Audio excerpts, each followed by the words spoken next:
দর্শক, চাকসু নির্বাচনের আরো বিস্তারিত খবর জানাতে এই মুহূর্তে আমাদের সাথে চট্টগ্রাম বিশ্ববিদ্যালয় ক্যাম্পাস থেকে সহকর্মী ফখরুল ইসলাম যুক্ত হয়েছেন। ফখরুল, সকাল গড়িয়ে দুপুর, নির্বাচন কেমন দেখছেন এখন পর্যন্ত?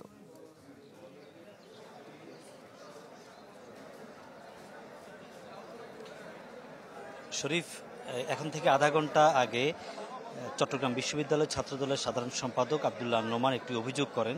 সেটি হলো আইটি ভবনের 214 নম্বর কক্ষে কিছু ব্যালট পেপার সরবরাহ করা হয়েছে, ওএমআর শিট যেগুলো সরবরাহ করা হয়েছে, যেগুলোতে স্বাক্ষর নেই, অর্থাৎ স্বাক্ষরবিহীন ওএমআর শিট সরবরাহ করা হয়েছে। বিষয়টি নজরে এসেছে একজন প্রার্থীর পোলিং এজেন্টের। সেই এজেন্ট তার প্রার্থীকে জানিয়েছেন, প্রার্থীর পক্ষ থেকে সাধারণ সম্পাদক এসে এখানে বিষয়টা দেখার চেষ্টা করেছেন। পরে এই বিষয়টি তিনি অভিযোগ আকারে জানিয়েছেন রিটার্নিং কর্মকর্তাকে, এবং তাদের ধারণা এরকম প্রায় 20টির মতো পেপার হতে পারে। অর্থাৎ এরকম 20টি পেপার যদি যায়, তার মানে 20টি পেপার স্বাক্ষরবিহীন হলে 20টি ভোটই বলা যাবে তামাদি। অর্থাৎ যদি এগুলো ভোট আকারে দেয়া হয়ে থাকে বা ব্যালট বক্সে গিয়ে থাকে, তাহলে সে স্বাভাবিকভাবে এগুলো পরবর্তীতে আর ভোট হিসেবে গণ্য করা হবে না।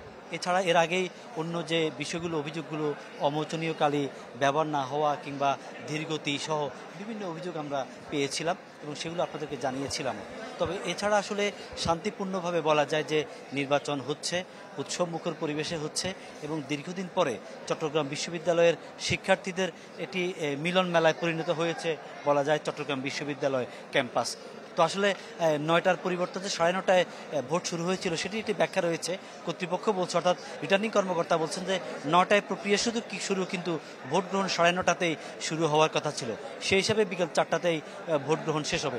একটি তথ্য দিয়ে শেষ করতে চাই, আমরা চেয়েছিলাম যে এখন পর্যন্ত কত ভোট গ্রহণ করা বা কাস্ট করা হয়েছে সে তথ্যটা দিতে, কিন্তু এখানে সে প্রক্রিয়াটি অর্থাৎ ব্যবস্থাপনা রাখা হয়নি। যে এখন পর্যন্ত কত ভোট কাস্ট হয়েছে সে তথ্যটি পাবার ব্যবস্থাটা নেই বলে আমরা জানাতে পারছি না যে এখন পর্যন্ত কত ভোটার তাদের ভোটাধিকার প্রয়োগ করেছেন। ধন্যবাদ আপনাকে। আমাদের সাথে যুক্ত হয়েছেন দেখতে পাচ্ছি শফিকুল ইসলাম সবুজ। সবুজ, এখন পর্যন্ত কেমন চলছে নির্বাচন? সকাল থেকে এখন পর্যন্ত কিন্তু নির্বাচনের যে পরিবেশ তা বলা চলে উৎসব মুখর এবং শান্তিপূর্ণই রয়েছে। তবে পাল্টাপাল্টি অভিযোগ রয়েছে বিভিন্ন প্যানেল থেকে যে সকল প্রার্থীরা এই নির্বাচনে অংশ নিয়েছেন তাদের। তবে সাধারণ শিক্ষার্থী যারা রয়েছেন তাদের মাঝে কিন্তু একাধিক শিক্ষার্থীদের সাথে কথা বলেছি, তাদের মাঝে কিন্তু আসলে সেই বিষয়ে কোনো ধরনের অভিযোগ অনুযোগ কিংবা কোনো ধরনের শঙ্কা দুশ্চিন্তা কিন্তু আমরা দেখছি না। আমরা রয়েছি বিবিএ ভবনের একটি কক্ষের সামনে, সেখানে সারিবদ্ধ নারী শিক্ষার্থীদের আমরা দেখছি এবং তারা আসলে ভোট দেওয়ার জন্য এখানে অপেক্ষা করছেন। এবং সকাল থেকে এখন পর্যন্ত ভোট দেওয়ার যে হার, সেই হার 40% বা 50% হয়তো হয়ে গেছে। আমরা কোনো একটি কক্ষের ভেতরে ঢোকার পরে এ বিষয়ে আসলে যারা নির্বাচনের সাথে সংশ্লিষ্ট কর্মকর্তারা রয়েছেন, বিশ্ববিদ্যালয়ের শিক্ষক সহ কর্মকর্তারা, তাদের কাছে সেই বক্তব্য জানার চেষ্টা করব। আমরা কিন্তু সারিবদ্ধ একটি কক্ষে একদম শিক্ষার্থীরা দাঁড়িয়ে রয়েছেন, সেই কক্ষে ঢোকার চেষ্টা করছি। এবং এরই মধ্যে যে অভিযোগগুলো এসেছে সেই অভিযোগগুলোর মধ্যে ছিল যে অমোচনীয় কালি হাত থেকে সরে যাচ্ছে। তবে শিক্ষকদের পক্ষ থেকে বা নির্বাচন কর্মকর্তার পক্ষ থেকে এরই মধ্যে বলা হচ্ছে, যেহেতু এখানে ভোটার আইডি কার্ড দেখে এবং শিক্ষার্থীদের ছবি সম্বলিত যে তালিকা, সেই তালিকা দেখে এবং সেখানে স্বাক্ষর শেষেই আসলে তাদেরকে ব্যালট পেপার দেয়া হচ্ছে। ফলে সেই অর্থে জালিয়াতির সুযোগ নেই বললেই তারা বলছেন। আমি একটু কথা বলার চেষ্টা করি। আপনাদের এই কক্ষে ভোটার কতজন? 504 জন।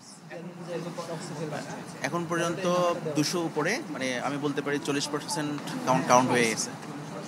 জি, যে কালি উঠে যাচ্ছে, তো এই জটিলতা নিরসনে আসলে আপনারা কিভাবে করছেন? এই যে সিগনেচার নিচ্ছি, পাশাপাশি আমরা চেক করছি, ভোটার আইডি চেক করছি, সিগনেচার নিচ্ছি, অপছনীয় কালি দিচ্ছি। আশা করি এখানে প্রবলেম হওয়ার কোনো সুযোগ নেই। বিজলি কেবলসের স্ক্রিন কোটেড ইনসুলেশন আগুন প্রতিরোধী। বিজলি কেবলস, নিরাপদ আজীবন। বাইরে আসলে প্রার্থীরা নানা ধরনের অভিযোগ অনুযোগ করছেন, কিন্তু কেন্দ্রের ভেতরের যে চিত্র, সেই চিত্র বলা চলে পুরোপুরি সুষ্ঠু এবং শান্তিপূর্ণ এবং উৎসব মুখর পরিবেশেই শিক্ষার্থীরা কিন্তু এখানে ভোট দিচ্ছেন। এবং আমার পাশে কয়েকজন বসে রয়েছেন, তারা বিভিন্ন প্রার্থীর পক্ষে পুলিশ এজেন্ট হিসেবে এখানে তারা রয়েছেন। আপনাদের কোনো অভিযোগ অনুযোগ আছে? আলহামদুলিল্লাহ, এখন পর্যন্ত যতটুকু দেখছি আমরা সবকিছু সুষ্ঠুভাবে হচ্ছে আমাদের কেন্দ্রে। আমার সেম মতামত। আমাদের কিন্তু এখনো পর্যন্ত যতটুকু হয়েছে মোটামুটি সুষ্ঠুভাবে হয়েছে, আমাদের কোনো অভিযোগ নেই। আমি হচ্ছি ছাত্রদল মনোনীত দপ্তর সম্পাদক তহিদুল ইসলাম ভুইয়া, 4 নং ব্যালটের পক্ষ থেকে পোলিং এজেন্ট হিসেবে আছি। এবং হলের যদি ওভারঅল কথা বলি, এখানে পোলিং অফিসার সহ যে প্রিজাইডিং অফিসার আছেন খুবই আন্তরিক, খুবই আমাদের সাথে খুবই কোঅপারেট করতেছেন এবং এখন পর্যন্ত খুবই সুশৃঙ্খলভাবে ভোট গ্রহণ হচ্ছে। আপনি কোন প্যানেলের? আমি হচ্ছে স্বতন্ত্র প্রার্থীর একজন প্রার্থী। আমরা আসলে বিভিন্ন প্যানেলের পক্ষে যারা পোলিং এজেন্ট রয়েছেন তাদের বক্তব্য শুনলাম, নির্বাচন কর্মকর্তা যারা এখানে রয়েছেন তাদের বক্তব্য শুনলাম। তো সব মিলে আসলে শিক্ষার্থীরা দেখে তাদের যে প্রার্থী রয়েছেন, অর্থাৎ মোট 5টি বক্সে তারা এই ভোট কার্যক্রম দিচ্ছেন। এই হচ্ছে এখানকার সবশেষ চিত্র। বিকেল 4টা পর্যন্ত কাগজে কলমে চলার কথা, কিন্তু ভোটার উপস্থিতি থাকলে ভোট গ্রহণ চলবে, এমনটাই কিন্তু জানানো হয়েছে বিশ্ববিদ্যালয় কর্তৃপক্ষের কাছ থেকে। সবুজ, আপনাকে অনেক ধন্যবাদ। দর্শক, চাকসু নির্বাচনের খবর দেখাচ্ছিলাম আপনাদের।